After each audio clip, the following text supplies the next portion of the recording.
하나님의 크신 은혜와 평강이 오늘도 살아가는 삶의 자리마다 충만히 임하시기를 기원합니다. 기도하겠습니다. 하나님 아버지, 주신 하루를 거룩한 이름을 부르며 그 말씀을 구하며 거룩한 뜻을 담기를 소원하며 이렇게 시작을 합니다. 하나님의 거룩한 말씀으로 우리를 채우셔서 말씀에 만들어가는, 말씀을 좇는 거룩한 인생으로 오늘 하루도 살아내게 하옵소서. 감사드리며 예수님의 이름으로 기도하옵나이다. 아멘. 오늘 보실 하나님의 말씀은 여호수아서 8장 30절로 35절입니다. 여호수아 8장 30절로 35절을 같이 읽겠습니다. 그때 여호수아가 이스라엘의 하나님 여호와를 위하여 에발산에 한 제단을 쌓았으니 이는 여호와의 종 모세가 이스라엘 자손에게 명령한 것과 모세 율법책에 기록된 대로 쇠 연장으로 다듬지 아니한 새 돌로 만든 제단이라.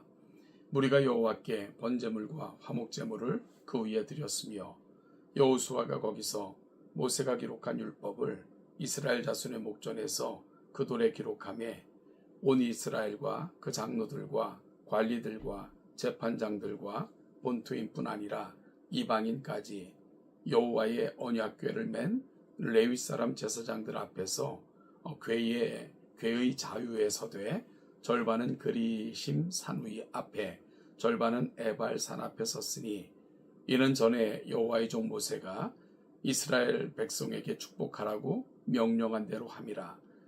그 후에 여호수아가 율법책에 기록된 모든 것대로 축복과 저주하는 율법의 모든 말씀을 낭독하였으니 모세가 명령한 것은 여호수아가 이스라엘 온 회중과 여자들과 아이와 그들 중에 동행하는 거류민들 앞에서 낭독하지 아니한 말이 하나도 없었더라.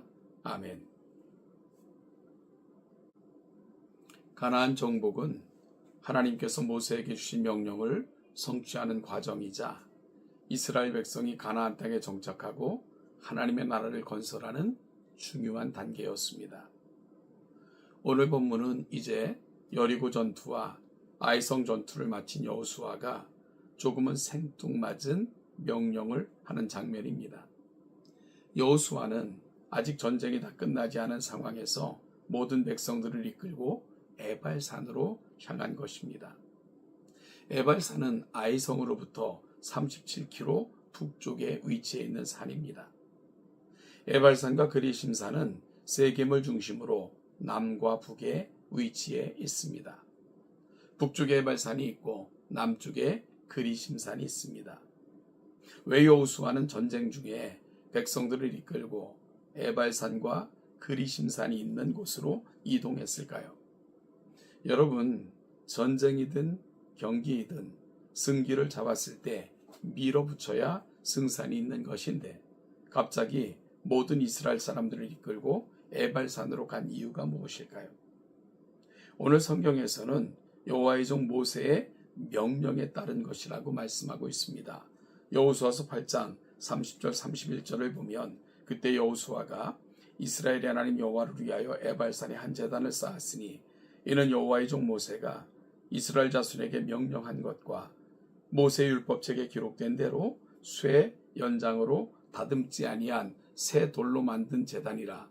여호와께 번제물과 화목제물을 그 위에 드렸으며 여호수아가 이스라엘 백성들을 데리고 에발산으로 간 것은 모세의 명령에 따라서 그곳에 제단을 세우고 여호와께 예배를 드리기 위함이었던 것입니다. 즉 영적 행신을 위해 간 것이죠. 신명기 27장에 보면 모세가 분명하게 명령을 내렸습니다. 요단강을 건너가거든 에발산에 돌로 제단을 쌓아야 한다. 돌은 쇠연장을 대지 않은 자연석이어야 한다. 그리고 돌들에 석회를 바르고 율법들을 새겨 넣어야 한다는 것입니다.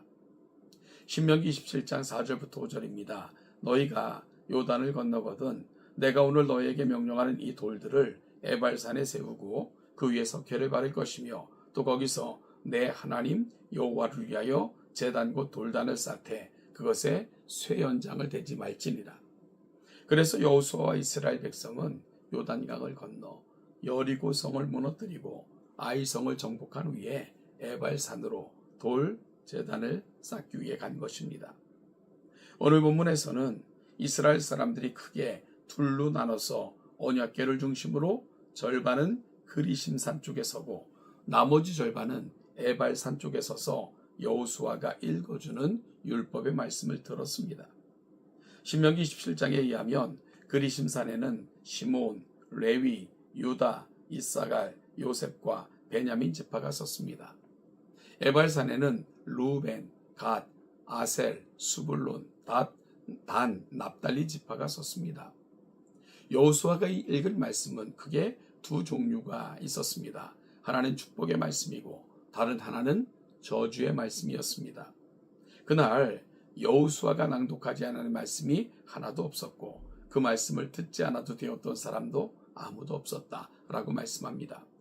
여호수아서 8장 34절 32절을 보면 그 후에 여호수아가 율법책에 기록된 모든 것대로 축복과 저주하는 율법을 낭독하였으니 모세가 명령한 것은 여호수아가 이스라엘 온 회중과 여자들과 아이와 그들 중에 동맹하는 거류민 앞에서 낭독하지 아니하는 말이 하나도 없었더라.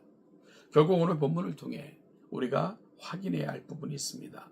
그것은 이 전쟁은 여호와께 속한 것이며 그 승패는 하나님의 거룩한 도구가 되어 헤렘을 수행해야 한다는 것입니다. 결국 이스라엘이 하나님의 거룩한 도구가 되어 이 전쟁을 수행한 것은 거룩한 하나님의 나라를 세우기 위함입니다. 이스라엘은 이 일을 위해 택함을 받은 것입니다.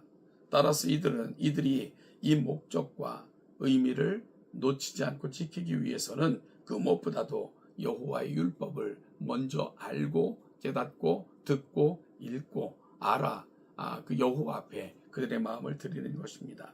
그런 면에서 여호수아는 가나안 땅에 들어가자마자 제단을 쌓았고 여호와께 제사를 드리고 율법의 말씀을 낭독하여 읽어 듣게 한 것입니다. 여러분, 그리고 여호수아가 먼저 여리고와 그리고 아이성을 친 것도 바로 이곳으로 갈 수 있는 길이 제일 먼저 정복지여야 됐기 때문인 것이고요. 고든 맥도날드라는 목사는 영적 리더십의 고전으로 알려진 내면 세계 질서와 영적 성쟁이라는 책을 썼습니다. 이 책에서 그는 사람들을 크게 두 종류로 나눕니다. 한 종류의 사람은 뭔가에 쫓기는 사람이고 다른 한 종류의 사람은 부름받은 사람입니다. 쫓겨다니는 사람은 내면 세계가 잘 정돈되지 않은 사람이며 반면에 부름받은 사람만이 내면 질서와 영적 성장을 유지할 수 있다라고 말씀합니다. 오늘 우리가 세상에 쫓겨 살고 있다면 우리는 내면 세계의 질서를 유지할 수 없습니다. 따라서 내면 세계의 질서를 유지하기 위해서는 하나님의 말씀으로 우리가 누구인가, 우리의 부름받은 이유에 대한 분명한 목적을 헤아려 살아갈 때 우리 안에 내면의 질서가 생기는 것이고 영적 성장에 이르게 되는 것이지요. 전쟁에서 그 본질을 지키기 위해 무엇보다도 그들이 사명자인 것을, 하나님이 그들을 왜 가나안 땅에 들여보냈는가 하는 것이 중요했기에 여호수아는 전쟁 전에 이 일을 먼저 확인하고 그리고 이어 전쟁을 계속했던 것입니다. 사랑하는 동정교회 성도 여러분, 오늘 우리도 하나님의 말씀 앞에서 우리가 받은 사명, 우리가 누구인가를 확인하는 가운데 오늘도 사명자로서라 내면 세계의 질서가 유지되고 무엇보다도 영적 성장을 이루는 거룩한 백성들 다 되시기를 주님의 이름으로 축복합니다. 오늘도 하나님의 말씀이 우리 마음판에 새겨지는 복된 날이 되기를 축복합니다.